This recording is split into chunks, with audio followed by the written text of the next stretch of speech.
All right, impeachment is back. And I'm not talking about some fringe idea that's never going to see the light of day. I'm talking about 140 members of Congress voting to move forward with impeaching Donald Trump again. Yes, you heard that correctly. 140 lawmakers just said, yes, let's impeach the president. And now the Senate is staring straight down the barrel of another impeachment trial right as the 2026 campaign season starts heating up. But before we go any further, let's be real for a second.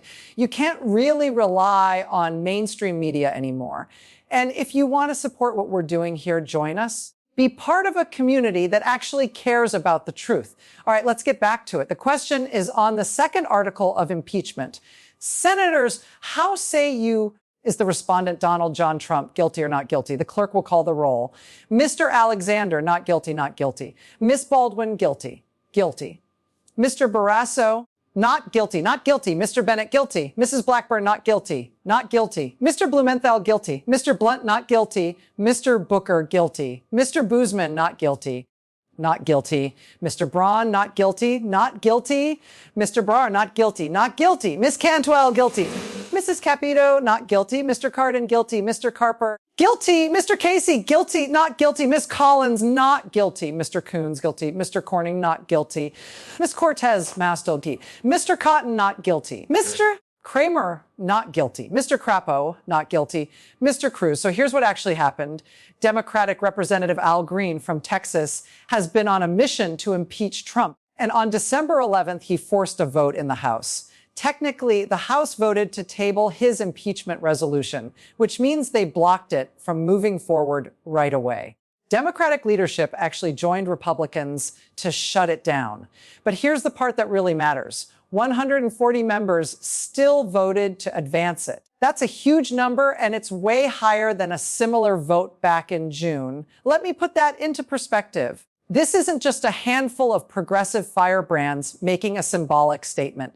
This is nearly a third of the entire House saying, yes, we should impeach Trump right now. That's not nothing. That's a serious block of Congress ready to put the sitting president on trial. And Al Green isn't backing off. He delivered a fiery speech on the House floor where he accused Trump of normalizing political violence and announced what he called a countdown to impeachment. He said he plans to file more articles before the Christmas break because, in his words, we cannot allow him to normalize the notion that you can just hang members of Congress because you don't agree with their position. Think about that for a moment. A sitting member of Congress is accusing the president of normalizing threats to hang lawmakers. That's not exaggeration. That's not just political theater. That's a direct claim that Trump is making political violence acceptable, and 140 members of Congress agreed enough to vote for impeachment. Now, here's where it gets even more interesting. This isn't Green's first attempt.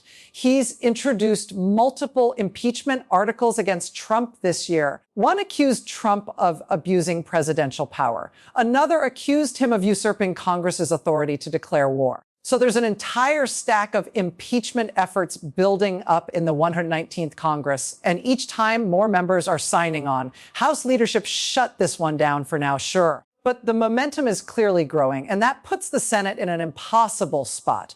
Because if the House actually passes articles of impeachment, the Senate has to decide whether to hold a trial or bury it. And either option is political dynamite. If they hold a trial, it dominates the news cycle for weeks or even months. It becomes the only thing anyone talks about. Trump's agenda stalls out. Republicans in swing districts are forced to defend him on the record. And all the ugliest aspects of Trump's behavior get dragged into public hearings for everyone to see.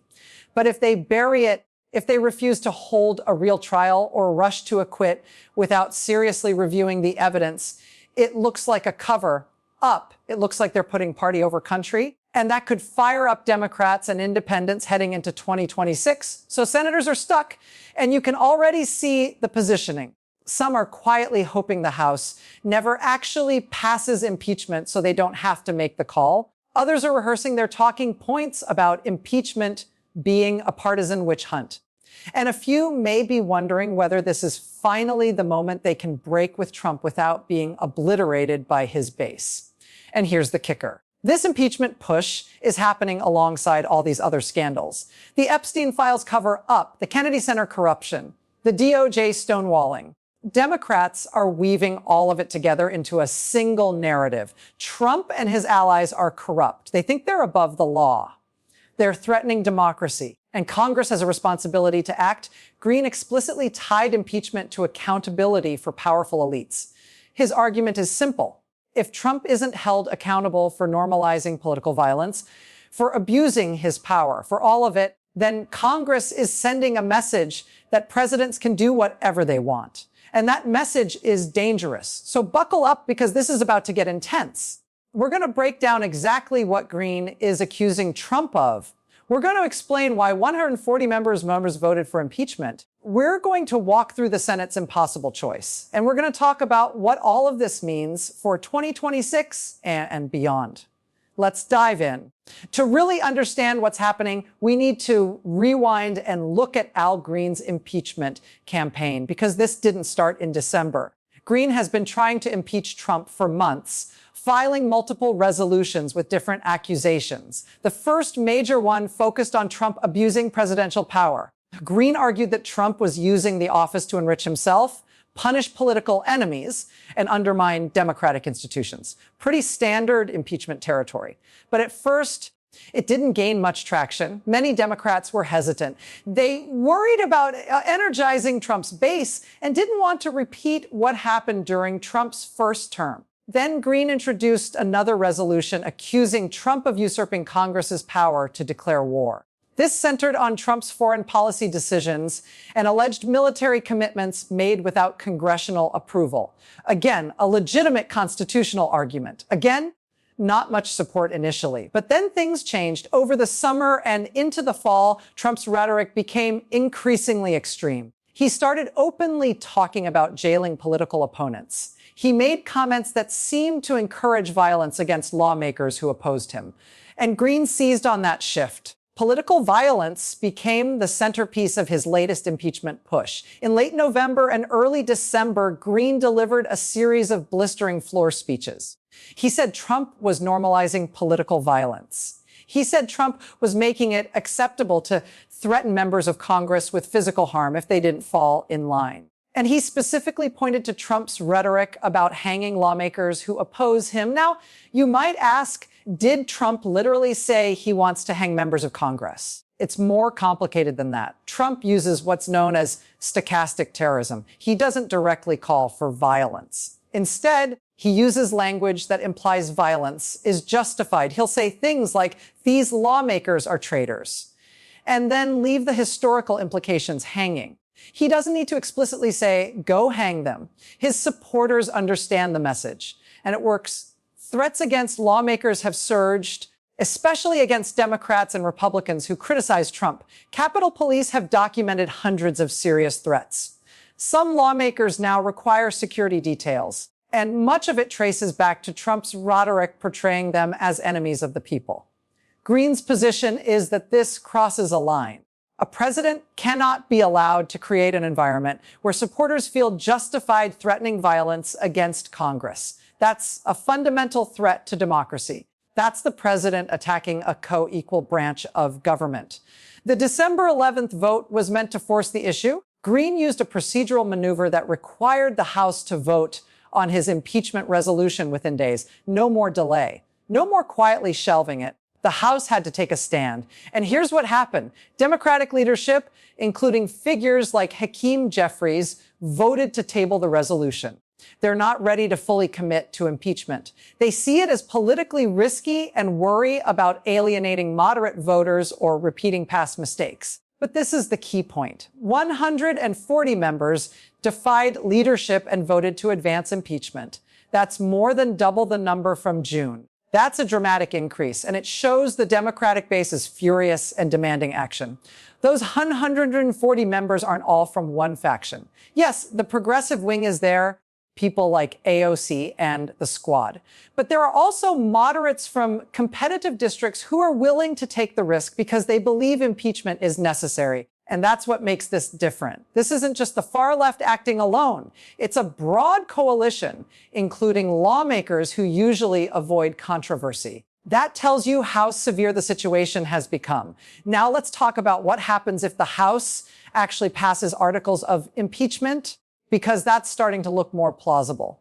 If Green keeps gaining support, if more scandals emerge, if Trump's rhetoric escalates further, the House could reach a tipping point. If that happens, the Senate has to act. The Constitution requires a trial. They can't simply ignore it. They could make it brief and superficial, essentially voting to acquit without seriously weighing the evidence like they did during Trump's first impeachment. But they have to do something. And this is where it gets messy. Senate Republicans are deeply uncomfortable with impeachment. Most don't want to defend Trump's behavior publicly, but they're even more afraid of angering Trump's base by voting to convict. So you'll see plenty of vague statements about keeping an open mind and waiting to see the evidence. In reality, most Republicans will vote to acquit no matter what. The question is whether any Republicans break ranks. During Trump's second impeachment, 7 Republican senators voted to convict after January 6. But those senators paid a steep political price. Some retired. Others faced relentless backlash and threats. The lesson most Republicans took away was simple. Crossing Trump isn't worth it. Still, the 2026 midterms loom. If public opinion shifts, if independents increasingly view Trump as a threat, the math could change. Senators care about re-election above all else. And if defending Trump starts costing them seats, some may reconsider. That's the gamble Democrats are making. By forcing impeachment hearings, by airing Trump's worst behavior, by making Republicans defend him on the record, they hope to shift public opinion enough to win in 2026. And this doesn't exist in isolation. It ties directly into the other scandals unfolding right now. The Epstein files cover up involving allegations of hidden evidence protecting powerful figures. The Kennedy Center corruption with accusations of public funds being funneled to allies. And now impeachment over political violence. Together, they paint a picture of an administration that believes it's untouchable. That's the story Democrats plan to tell in 2026. Trump is corrupt. His inner circle is corrupt. They think they can get away with anything. Vote for us to restore accountability. Impeachment is the sharpest weapon in that strategy. It sends a clear message that this behavior is not normal and not acceptable. Even if the Senate acquits and Trump remains in office, impeachment still matters. It forces votes. It dominates coverage. It shapes public perception. Al Green understands this. He's not naive enough to expect a conviction, but he knows the process itself has power. Forcing votes, holding hearings, making lawmakers defend the indefensible, all of that matters politically. And the fact that 140 members backed him shows more Democrats are embracing that reality. They're realizing that playing it safe hasn't worked. Trump keeps escalating. Threats continue. And if Congress refuses to use its constitutional tools, then those tools are meaningless. So we're on a collision course. Green is promising more impeachment articles before Christmas. Support in the House is growing. The Senate is bracing. And Trump, true to form, is doubling down on the very rhetoric that sparked this mess. The next few weeks are critical. If Green gains a few more votes, if another scandal breaks, if Trump crosses another line, we could see impeachment articles pass the House. And if that happens, everything explodes. The Senate holds a trial. The 2026 campaign becomes dominated by impeachment, and we're right back in nonstop crisis mode. So let's boil this down to what really matters.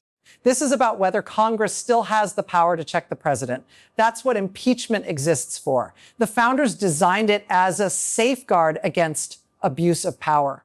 But if Congress never uses it, or if the Senate always acquits along party lines, then it becomes meaningless. Trump has tested every boundary of presidential authority. He's done things previous presidents wouldn't have dared to try. And he's largely gotten away with it because Republicans shield him and Democrats hesitate. The question now is whether Congress still matters or whether the presidency has become effectively unchecked. Green is arguing that Congress must reassert itself. That impeachment must be used as intended. And 140 members agree. It's not a majority yet, but it's moving in that direction. And here's the danger. If Congress doesn't act now, if it allows Trump to normalize political violence and abuse of power, then future presidents will push even further. They'll know there are no consequences. That's how democracies erode slowly, through the breakdown of checks and balances. The political violence issue is central because this isn't an abstract policy dispute. It's about whether a president can encourage threats against lawmakers. Green is deadly serious when he talks about Trump normalizing the idea of hanging members of Congress. Trump's language has grown more violent. His supporters respond. Lawmakers fear for their safety. This should be bipartisan. Republicans have been targeted too, especially those who criticized Trump. Liz Cheney needed protection. Adam Kinzinger received death threats. Democrats face it more often, but the threat spans party lines. When Green says this is impeachable, he's saying a president cannot foster an environment where political opponents fear for their lives. That's authoritarianism, not democracy. Most Republicans refuse to admit this. They dismiss the threats as isolated incidents or blame unhinged individuals. But that ignores reality. When the president repeatedly labels opponents as traitors and hints at punishment, he's shaping the climate. And he knows it. Now consider the Senate's dilemma. They're trapped between two terrible options. Hold a serious trial and alienate Trump's base, or shut it down quickly and look complicit. Many senators are hoping the House never forces the issue. But if it does, they'll have to choose. And that choice could define 2026. Imagine being a Republican senator in a swing state like Pennsylvania, Wisconsin, Arizona, or Nevada. Vote to convict and risk your base. Vote to acquit and risk alienating independents. There's no good option. And that's why many Republicans are privately furious with Al Green. He's forcing them into a corner they don't want to be in. Could any Republicans vote to convict? Maybe if public opinion dramatically shifts or Trump does something truly indefensible. But don't count on it. The party is still firmly under Trump's control. All of this ties back to the broader corruption narrative. The Epstein files, the Kennedy Center, impeachment. Each reinforces the idea that Trump operates above the law. Individually, voters might shrug. Together, it becomes harder to ignore. It's a pattern. And that's what Democrats are betting on. Will it work? That's the big unknown. Impeachment didn't hurt Trump the first time. He played the victim, rallied his base, and gained support. Could that happen again? Absolutely. Trump thrives on grievance, but the context is different now. People are paying attention. They've seen what a second Trump term looks like. There's more skepticism, more regret, especially among independents. Impeachment might land differently this time if Democrats keep the focus on actual misconduct rather than partisan drama. Media coverage will be crucial. If it's framed as another partisan impeachment, it fails. If it's framed as a president accused of normalizing political violence with 140 lawmakers demanding accountability, it has a chance. Testimony matters too. Lawmakers describing death threats. Law enforcement detailing spikes in threats linked to Trump's rhetoric. That's evidence people can't easily dismiss. Green is betting that the accumulation of scandals, the escalation of rhetoric, and the sheer brazenness of it all have pushed things to a breaking point. We'll soon see if he's right. If Green files more articles and support continues to grow, a House impeachment vote could happen in early 2026. Then the spotlight shifts entirely to the Senate. Here's my read. The House will probably pass articles eventually. Maybe not immediately, but the pressure is mounting. The Senate will hold a perfunctory trial and acquit mostly along party lines, with perhaps one or two Republican defections. Not enough to convict, but enough to create internal tension. Then it becomes campaign fuel. Democrats say they tried to hold Trump accountable. Republicans say Democrats wasted time on partisan impeachment. And voters decide who they believe. I think it helps Democrats more than it hurts. It keeps Trump's worst behavior front and center. It forces Republicans to defend him publicly. It energizes the Democratic base and gives independents reasons to rethink their support. But it's risky. If impeachment turns into a circus, if Democrats overplay their hand, it could backfire. Trump could once again turn victimhood into momentum. The stakes couldn't be higher. Al Green is forcing a confrontation that will either weaken Trump's grip or strengthen it.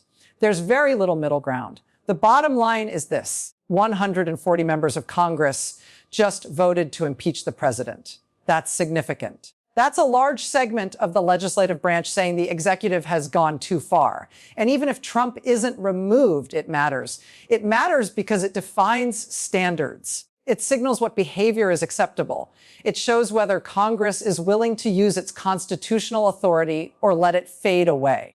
Al Green is betting that Congress still has the courage to check presidential power, that lawmakers are willing to risk backlash, to do what they believe is right, and that voters will ultimately choose accountability over blind loyalty. We'll find out soon enough, because the next few months are going to be absolutely wild. Impeachment votes, Senate trials, the 2026 campaigns ramping up, all colliding at once amid scandals and political violence. So yeah, buckle up. American democracy is about to test itself in real time. And we're all about to see whether the system still works or whether it's already too broken to save. If you made it this far, hit that subscribe button, because this impeachment fight is just getting started. We'll be covering every twist and turn.